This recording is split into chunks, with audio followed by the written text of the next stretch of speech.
بسم اللہ الرحمن الرحیم۔ معزز ناظرین سامعین،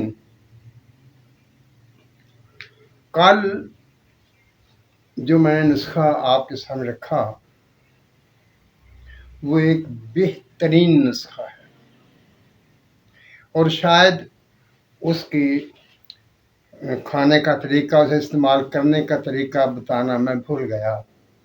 ایک دوست نے یاد کرایا، وہ میں اس نسخے کے ساتھ بھی، آج والے نسخے کے ساتھ ہی ملا کر آپ کو بتا دیتا ہوں۔ پہلے چلتے نسخے کی طرف۔ اس سے پہلے ایک دوست نے کمنٹس میں کہا کہ جو نسخہ آپ نے سرسوں کا تیل اور کلمی شورے والا بتایا تھا وہ میں نے بنایا، اور الحمدللہ وہ بن گیا۔ مجھے بڑی خوشی ہے جب ایک دوست میرا نسخہ بناتا ہے اور واپس میں اطلاع دیتا ہے کہ میں نے بنایا اور بن گیا، تو مجھے خوشی ہوتی ہے اس بات کی کہ اس شخص نے میری بات پر اعتبار کیا، اور چاہے وہ سستا ہی نسخہ ہے، 150 کا ہوگا، لیکن اس نے 150 میرے کہنے پہ لگا دی اور کامیاب ہو گیا۔ میں ہر دوست، ہر بھائی اور ہر سننے والے، دیکھنے والے کو کہتا ہوں کہ میرا بتایا ہوا نسخہ جیسے میں بتاؤں ویسے نہ بنے تو آپ میرا کوئی لحاظ نہ کریں، آپ کمنٹس میں بتائیں۔ انشاءاللہ تعالی میرا بتایا ہوا نسخہ بنے گا، اور جو جیسے جیسے کام میں کہتا ہوں وہ یہ فائدہ دے گا، انشاءاللہ تعالی وہی فائدہ دے گا۔ آج جو نسخہ میں آپ کے سامنے رکھنے لگا ہوں، یہ بھی اور کل والا نسخہ بھی، اگر یہ دونوں نسخے کسی شخص نے بنا لیے، اپنے پاس رکھ لیے، تو اسے کیا فائدہ ہوگا؟ دونوں سستے نسخے ہیں، لیکن پھر بھی کچھ نہ کچھ تو پیسے آج مہنگائی کے دور میں لگتے ہیں نا۔ کیا فائدہ ہوگا؟ اگر کسی شخص کا خون گاڑھا ہے، بواسیری مادے کی کثرت ہے، پھوڑے پھنسیاں ہیں، چلنے پھرنے میں گھبراہٹ ہوتی ہے، خون کی روانی میں رکاوٹ ہے، ہارٹ اٹیک کا خطرہ ہے، اور بہت سی ایسے امراض جن میں خون کی شرط خون کا گاڑھا ہونا ہوتا ہے، اس سب کے لیے وہ فائدہ مند ہے۔ اور جو آج والا نسخہ ہے، اگر کوئی شخص یہ استعمال کرتا ہے تو میں کہہ سکتا ہوں کہ انشاءاللہ تعالی اس نسخے کو استعمال کرنے والے کو ہارٹ اٹیک نہیں ہوگا، اس کا گنٹھیا نہیں ہوگا، اس کے جسم میں پانی نہیں پڑے گا۔ یعنی جیسا کہ ہوتا ہے جگر خرابی کی وجہ سے جسم کے کسی حصے میں پانی پڑ جاتا ہے، مختلف نام ہے اس مرض کے، لیکن وہ جسم کے کسی حصے میں پانی نہیں پڑے گا، اس کا جگر خراب نہیں ہوگا، اس کا معدہ خراب نہیں ہوگا، اس کی گیس وغیرہ نہیں ہوگی۔ پہلے میں آپ کو نسخہ بتا دوں، اس کے بعد استعمال کا طریقہ بھی آپ کے سامنے رکھتا ہوں، کیونکہ میں نے یہ دونوں کل والا بھی اور یہ والا نسخہ بھی ایک ساتھ ملا کر آپ کو استعمال کرنے کا طریقہ بتانا ہے۔ آج والا نسخہ یہ ہے، آپ لیں گے ریون خطائی 100 گرام، سونڈ یا سنڈ 50 گرام،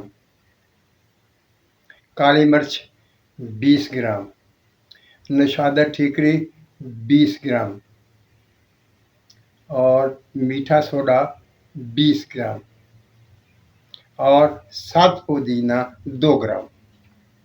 پھر ایک دفعہ سن لیجئے، ریون خطائی 100 گرام، سونڈ 50 گرام، کالی مرچ 20 گرام، میٹھا سوڈا 20 گرام، کلمی نشادہ ٹھیکری 20 گرام، اور 7 پودینہ 2 گرام۔ یہ آپ نے پسوا لینا ہے اور اس کو محفوظ ایئر ٹائٹ جار میں بند کر دیں گے۔ اس نسخے کے بارے میں آپ یہ یاد رکھیں گے کہ اس کے کیپسول بھر کر آپ نے نہیں رکھنا، क्योंकि अगर आप इसके कैप्सूल भर के रखेंगे तो वो 1 हफ्ता के बाद ज़ाय हो जाएंगे। ये जो अज्जा हैं ये इसमें डले हुए नौशादा ठीकरी वगैरह जो है, ये इनकी खासियत है कि ये उन खाली खोलों को ज़ाय कर देते हैं, ख़त्म कर देते हैं। आपने वक्त ज़रूरत इनको भरना है और 1 हफ्ते तक आप दे सकते हैं मरीज़ को। 1 हफ्ते से ज़्यादा के लिए ये कैप्सूल एक साथ नहीं देने, क्योंकि ये कैप्सूल फिर ज़ाय हो जाते हैं। नुस्खा आपके सामने आ गया, दोहरा भी देता हूँ 1 दफ़ा। रेवंद खताई 100 ग्राम, सूंठ 50 ग्राम, काली मिर्च 20 ग्राम, नौशादा ठीकरी 20 ग्राम, मीठा सोडा 20 ग्राम और 7 पुदीना 2 ग्राम। ये आपने पिसवा लिया और अपने पास संभाल के रख लिया, एयर टाइट जार में रख दिया।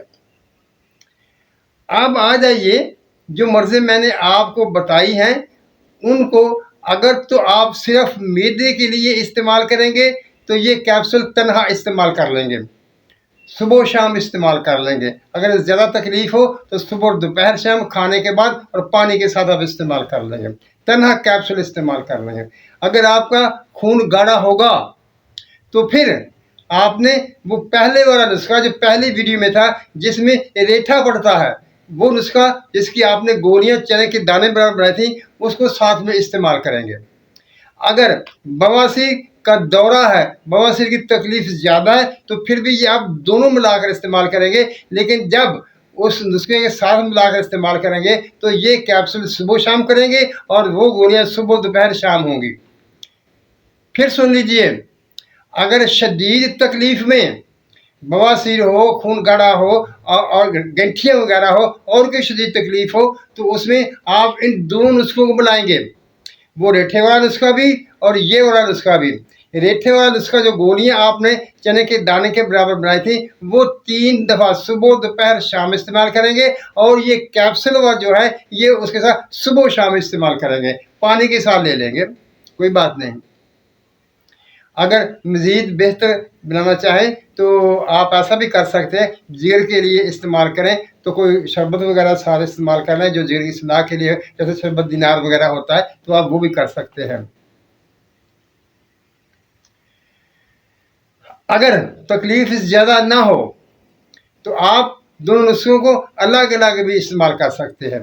हाँ, अगर ब्लड प्रेशर बढ़ा हुआ हो तो आपने ये कैप्सूल इस्तेमाल करने हैं और इनको सुबह दोपहर शाम इस्तेमाल करना है और खाने के बाद इस्तेमाल करना है और किसी भी शरबत के साथ इस्तेमाल कर लेंगे, कच्ची लस्सी के साथ इस्तेमाल कर लेंगे, यानी कोई ठंडी चीज़ साथ में इस्तेमाल करेंगे और ब्लड प्रेशर के लिए इस्तेमाल करेंगे। इंशाअल्लाह ताला आपका ब्लड प्रेशर अगर आपने 1 हफ्ता मुसलसल इस्तेमाल कर लिए तो मुस्तकिल तौर पर ठीक हो जाएगा। यानी आपको हर रोज़ गोली नहीं खानी पड़ेगी, ब्लड प्रेशर के लिए गोली अपने पास नहीं रखना पड़ेगी, लेकिन शर्त यह है कि आप इसे मुसलसल 1 महीना तक इस्तेमाल करेंगे और ब्लड प्रेशर चेक करवाते रहेंगे। जिस हफ्ते में ये ब्लड प्रेशर स्टेबल हो जाए, चाहे वो तीसरे हफ्ते के बाद हो, चाहे वो चौथे हफ्ते के बाद हो, तो उसके बाद आपको ये इस्तेमाल करने की भी ज़रूरत नहीं है और आपका ब्लड प्रेशर जो है वो भी स्टेबल ही रहेगा। मोअज़्ज़ज़ नाज़रीन सामीन,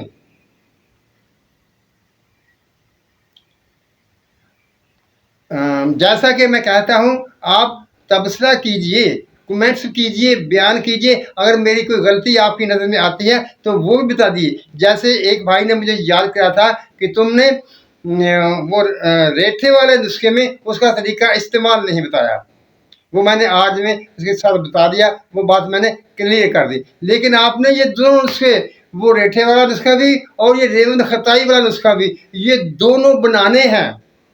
ये नहीं करना कि देखते हैं जब मौका मिलेगा बना लेंगे, नहीं, आप ये बनाइए। मैं बार बार कह रहा हूँ, आप ये बनाइए और इन्हें इस्तेमाल कीजिए और इस्तेमाल कराइए। किसी किस्म का कोई साइड इफ़ेक्ट नहीं होगा। कहीं कोई भी वो जो फोड़े होते हैं, जो गुड़ुम से होते हैं, चकली वाले फोड़े होते हैं, उनके लिए भी इसको इस्तेमाल करवाइए, बेफिक्र होकर इस्तेमाल करिए।